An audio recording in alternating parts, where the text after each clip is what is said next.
او بے پرواہ سجن، اس ناول کو تحریر کیا ہے راحت جبین نے۔ شاداب سارے لان میں ادھر سے ادھر چکراتے ہوئے رٹے مارنے میں مصروف تھی۔ صبح ہی صبح اسے خاصی ڈانٹ پڑی تھی کہ حسب معمول اس نے ناشتہ کیا اور چائے کا کپ ہاتھ میں لے کر ٹی وی کے سامنے براجمان ہو گئی۔ خیال یہی تھا کہ جب چائے ختم ہوگی تب تک دیکھوں گی، مگر وہ چائے کا کپ پورا 2 گھنٹے پر محیط ہو گیا۔ فضا اور مریم کالج سدھار گئیں، ممی بھی اسے پڑھنے کی تلقین کر کے اسکول چلی گئیں، جنید بھی آفس چلا گیا، مگر یہ چائے کا کپ ختم نہیں ہوا۔ سائرہ جو کہ اس کی تائی ہوتی تھی، پہلی بار سبزی کی خالی ٹوکری لے کر لاؤنج کے سامنے سے گزریں تو نظر انداز کر گئیں، دوسری بار سبزی لے کر واپس آئیں تو گھور کر دیکھا وہ فاخر کے سو لینے میں گم تھیں۔ خالی کپ ہاتھ میں، پاؤں سامنے میز پر ٹکے مسلسل حرکت میں تھی۔ فیوژن شروع ہوا تو آنٹی کی آواز ان سے زیادہ تیز تھی۔ اس نے خالی کپ بوکھلا کر ٹیبل پر پٹکا، ننگے پاؤں اوپر کمرے کی طرف بھاگی۔ کتابیں لے کر 2 منٹ میں نیچے آؤ۔ اور انہیں غصہ آتا تھا تو کسی کی مجال نہیں تھی کہ کچھ کہہ سکے، سو اسے کتابوں سمیت یہاں لان میں لا پھینکا تھا کہ 2 گھنٹے مسلسل پڑھو اور یہاں سے ہلنے کی کوشش بھی مت کرنا۔ کمرے میں اس لیے نہیں کہا کہ وہاں نصابی کے بجائے غیر نصابی سرگرمیوں کی زیادہ گنجائش تھی۔ ٹیرس پر ارد گرد کے نظارے زیادہ دل فریب تھے اور سائرہ اس کی رگ رگ سے واقف، سو اب وہ کچھ غصے اور کچھ جھنجھلاہٹ میں رٹے مار رہی تھی۔ آنٹی سائرہ پہلے لاؤنج میں بیٹھی سبزی بناتی رہیں، پھر اسٹور میں گھس گئیں۔ مریم کی بچی نے بتایا نہیں کہ وہ جنید بھائی کو کیا گفٹ کر رہی ہے۔ پڑھتے پڑھتے اسے اچانک جنید کا برتھ ڈے یاد آ گیا تھا۔ آنٹی کمرے سے نکلی تو وہ پھر سے اپنے ٹاپک کی طرف متوجہ ہو گئی۔ سائرہ آنٹی کچن میں گھس گئی تھی۔ اسکن کتنی رف ہو گئی ہے، میرا خیال ہے آنٹی کے گھریلو نسخے آزما ہی لینے چاہیے۔ 2-4 صفحے پلٹے، نئے ٹاپک کی 4 سرخیاں دیکھی۔ مائرہ نے تو بہت پڑھ لیا ہوگا، شام کو فون کروں گی، متفکر انداز میں سوچا گیا۔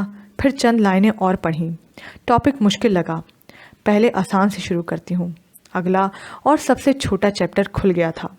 رات کو جیکی چن کی مووی آنی ہے، اللہ کرے جنید کو کوئی کام پڑ جائے، 12 بجے سے قبل واپس نہ آئے، مگر اسے بھی ہم سے اللہ واسطے کا بیر ہے۔ جس دن کوئی ڈھنگ کی مووی آنی ہو 9 بجے ہی گھر پہنچ جاتا ہے۔ اگلے چند منٹ نہایت اہمناک اور خشوع و خضوع کے ساتھ پڑھا گیا۔ تبھی ایک دم بھوک ستانے لگی، شاید کچن کی طرف سے اٹھتی خوشبوؤں کا کمال تھا۔ ذرا سی دیر میں وہ کچن کے دروازے پر موجود تھی۔ کیا بات ہے، ابھی 2 گھنٹے تو نہیں ہوئے؟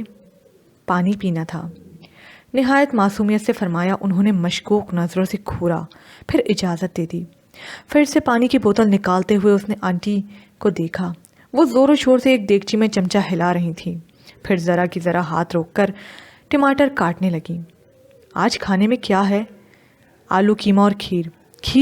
کھیر تو جنید بھائی کو بہت پسند ہے، میں کچھ مدد کرواؤں؟ کیوں؟ ماتھے پر شکن ابھری۔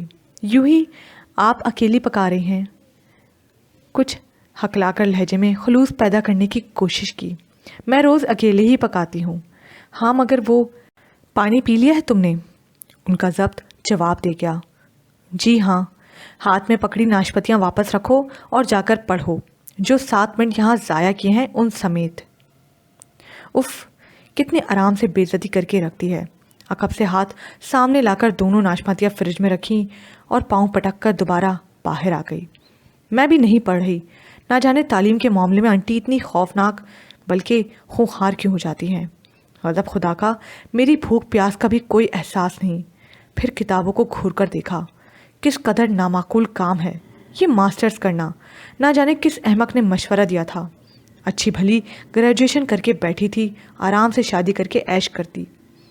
تبھی یاد آیا کہ یہ کسی دوسرے کا نہیں، خاص الخاص اس کا اپنا فیصلہ تھا۔ خیر، اتنا نامعقول کام بھی نہیں، بس پڑھنا بہت زیادہ پڑتا ہے، لیکن یہ بھی کوئی مسئلہ نہیں۔ میں اچھی خاصی ذہین ہوں، ذہین بھی اور خوبصورت بھی۔ گھٹنوں پر تھوڑی ٹکا کر لان میں کھلے پھولوں کو دیکھنے لگی، پھر بیزاری سے سیدھی ہوئی۔ ایک تو آنٹی بھی آج فارغ نہیں ہو رہی، تھوڑی دیر کو سو جائیں تو میں بھی آرام کر لوں۔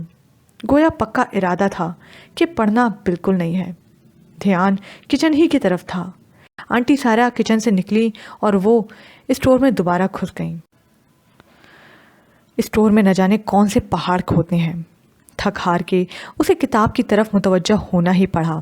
ذرا سی دیر میں وہ پھر سے لان میں چکراتی پوری محویت کے ساتھ پاکستان کے معاشی نظام کو سمجھنے کی کوشش کر رہی تھی۔ جب عین گیٹ کے پاس پہنچی تو کسی نے گیٹ تھڑتھڑایا۔ اس کے ہاتھ سے کتاب چھوٹ گئی۔ نازک سا دل لرز کر رہ گیا۔ ساتھ ہی گیٹ دوسری بار تھڑتھڑایا گیا۔ اف! کتاب ہاتھ میں لیتے ہوئے گیٹ پھاڑ نظروں سے گیٹ کو دیکھا۔ آنے والا بھی خاصا بے صبرا تھا۔ وہ تن فن کرتی گیٹ کے نزدیک آئی۔ کیا مصیبت ہے آپ کو؟ لگتا ہے کبھی دستک دینے کے آداب نہیں سیکھے۔ یہ گیٹ کے ساتھ ایک عدد بیل بھی ہے اور یہ بجانے کے لیے ہوتی ہے، اور اصولاً 3 بار دستک کے جواب میں اگر کوئی نہیں آ رہا تو آپ کو واپس چلے جانا چاہیے تھا۔ واپس؟ امریکہ؟ ہیں؟ وہ ٹھٹکی پھر ڈھٹائی سے گویا ہوئی۔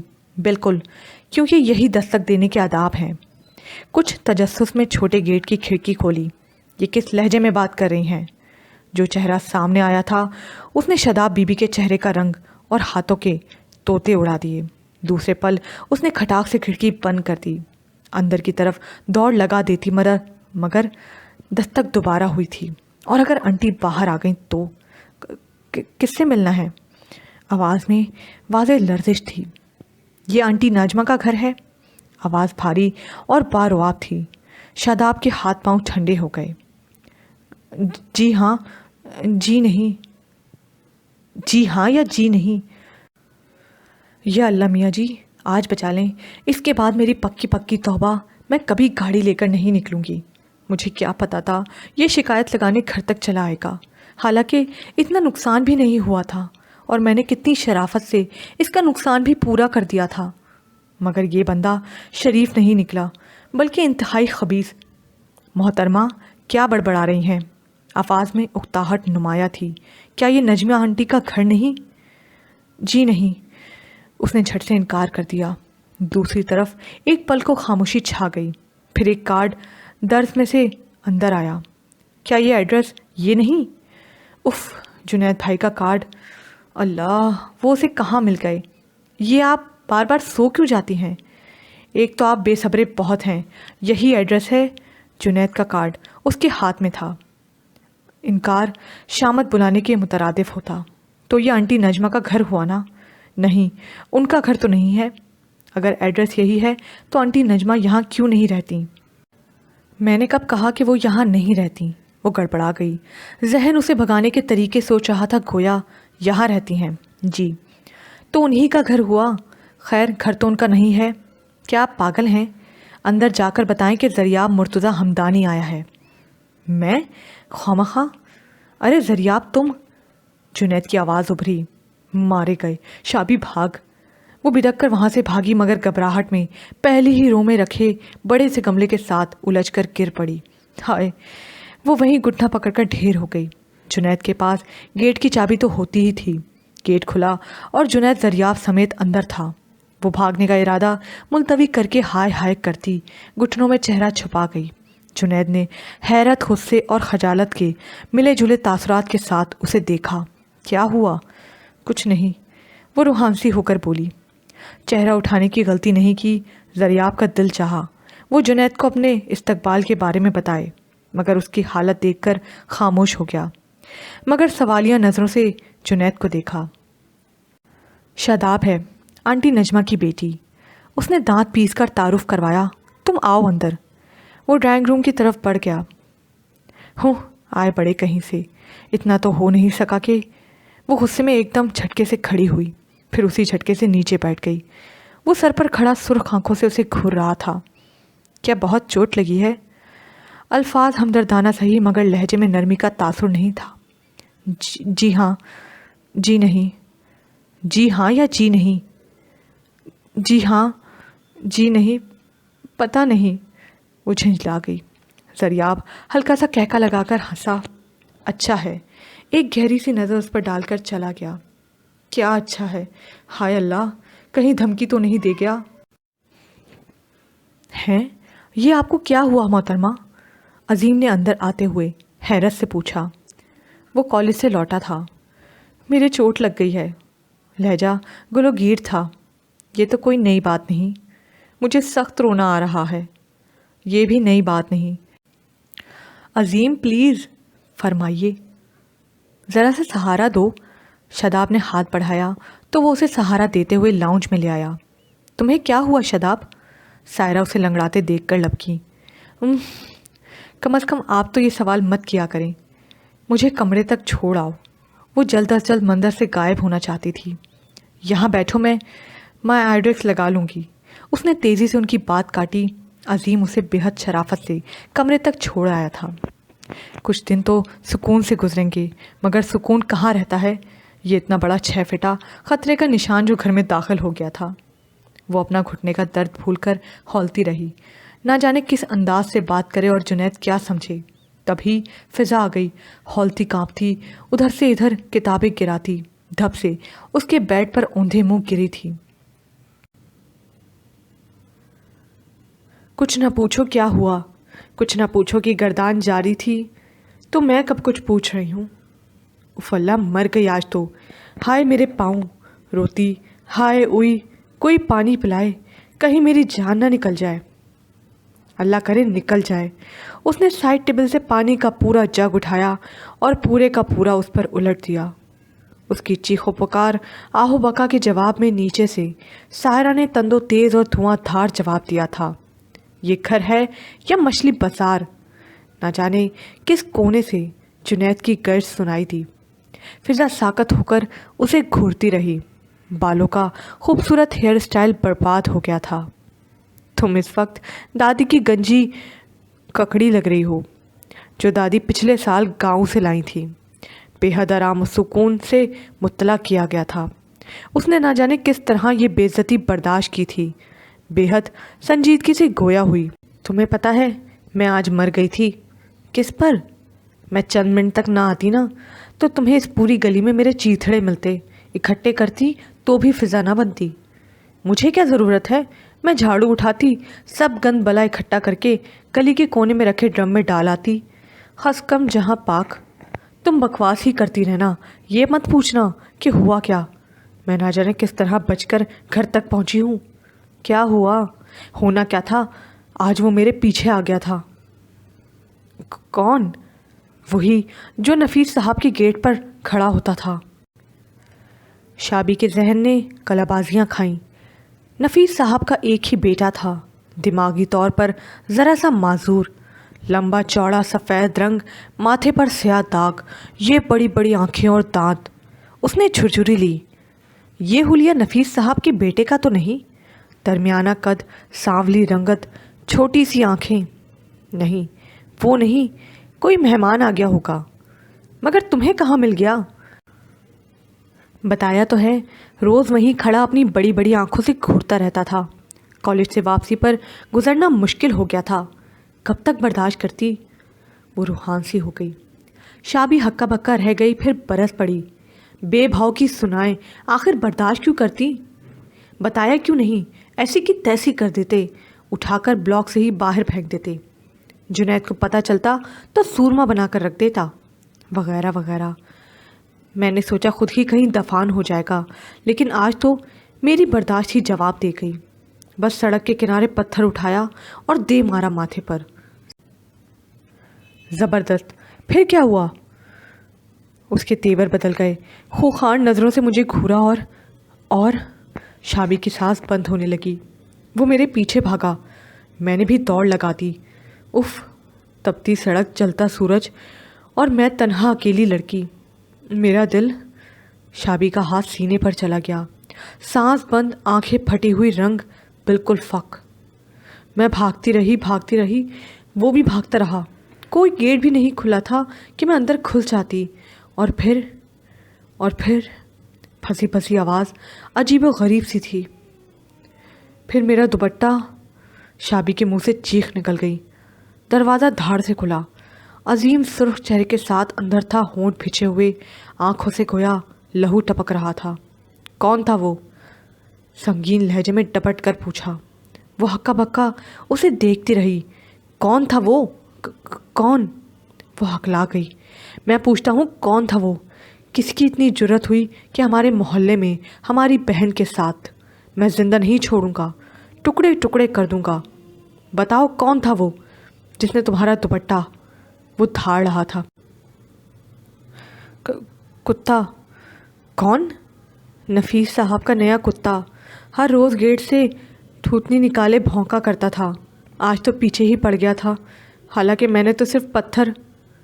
مگر تم اسے بالکل مت چھوڑنا، بے شک ٹکڑے ٹکڑے کر دینا، کیونکہ اس نے میرا نیا کالج کا دوپٹہ۔ Shut up! بات سمجھ میں آتے ہی وہ حلق کے بل چیخا تھا۔ تم وہ ارد گرد نہ جانے کیا ڈھونڈ رہا تھا۔ وہ ڈر کر شابی کے پیچھے جا چھپی۔ اللہ کی قسم، میں تو کتے کی ہی بات کر رہی تھی، تم نہ جانے کیا سمجھ رہے تھے۔ شابی ہنسنے لگی۔ بھاڑ میں جاؤ! عظیم تن فن کرتا باہر نکل گیا۔ کیا ہو گیا بیٹا؟ یہ پنجابی فلم کے ڈائلاگ اردو میں کیوں بول رہے ہو؟ سائرہ بے حد تفکر سے اس سے پوچھ رہی تھی۔ وہ پاؤں پٹکتا باہر نکل گیا۔ سکون ہوا تو شابی کو اپنا گھٹنے کا درد اور اس سے وابستہ ہستی یاد آ گئی۔